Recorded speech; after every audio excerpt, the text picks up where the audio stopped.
नमस्कार, मैं मेघा सिंह स्वागत करती हूँ आपका न्यूज़ 18 के डिजिटल प्लेटफॉर्म पर। पाकिस्तान में बहुत जल्द सबसे बड़ा सूबा बलूचिस्तान आज़ाद हो सकता है। बलूचिस्तान के साथ साथ सरहदी प्रांत खैबर पख्तूनख्वा भी पाकिस्तान आर्मी के बर्बता से मुक्त हो सकता है। ऐसा हुआ तो पाकिस्तान के 3 टुकड़े हो सकते हैं। निश्चित है ये एक दिन होना है। फिर बचेगा सिंध और पंजाब, वहाँ भी आज़ादी की आग फैल रही है। पाकिस्तान अपनी ही करनी को भुगत रहा है। जिस आतंकवाद को पाकिस्तान ने पाला पोसा वह अब उसी की जान का दुश्मन बन गया है। टीटीपी की अगर बात करी जाए या फिर बलूचिस्तान विद्रोही की, पाकिस्तान फौज की नाक में उन्होंने दम कर रखा है। कई दिन में ऐसा हुआ है कि यहाँ पर कई जगहों पर हमला किया गया है पाकिस्तान में। अब एक खबर ये आ रही है कि टीटीपी एक बड़ा हमला कर सकता है पाकिस्तान पर। टीटीपी को सभी पाकिस्तानी आर्मी कैंप के ठिकानों के बारे में पूरी जानकारी है और टीटीपी ने अपने अभ्यासों को और भी तेज कर दिया है। टीटीपी ने जनवरी से लेकर अब तक के अटैक की एक लिस्ट भी जारी की है। इसमें दावा किया गया है कि अब तक पाकिस्तान सुरक्षा बलों पर 1377 हमले को अंजाम दिया गया है। इस हमले में 832 पाकिस्तानी सुरक्षा बल के मारे जाने का दावा भी किया गया है।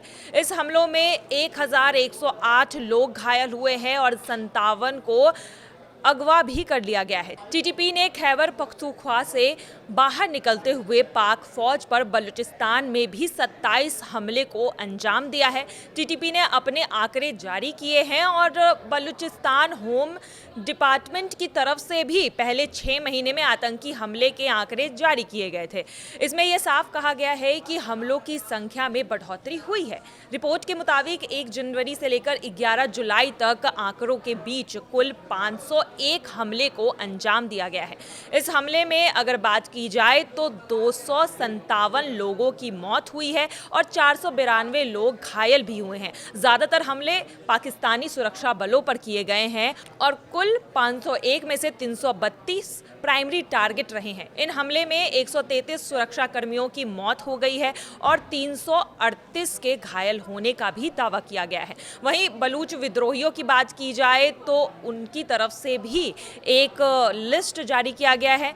उन्होंने हमले को अंजाम देने के लिए घातक और कई सारे अलग अलग तरीके इस्तेमाल किए हैं। रिमोट कंट्रोल बॉम्ब बनाया तो वहीं ग्रेनाइड अटैक का भी इस्तेमाल किया। इसके अलावा होम डिपार्टमेंट ने बलूच विद्रोहियों द्वारा गैर स्थानीय लोगों पर हमले के आंकड़े भी जारी किए हैं। इसमें बताया गया है कि पिछले साल इस वक्त के आंकड़ों तक की अगर बात की जाए, इस वक्त तक की अगर बात की जाए तो उसके मुकाबले में इस साल 100% बढ़ोतरी हुई है। पिछले साल 22 गैर बलूचों को बलूच विद्रोहियों ने मारा था और अभी की अगर बात की जाए तो ये आंकड़ा 52 तक पहुंच गया है। सरकार की तरफ से जो आंकड़े दिए जा रहे हैं वो बलूच विद्रोहियों के आंकड़ों से एकदम अलग है और बलूच विद्रोहियों के गुट इससे इत्तेफाक नहीं रखते हैं। वहीं बीएलएफ और बीएलए ने भी पिछले 6 महीने में आंकड़े जारी किए हैं और इन आंकड़ों के मुताबिक जनवरी से लेकर जून तक बीएलए ने कुल 284 हमलों की बात की है।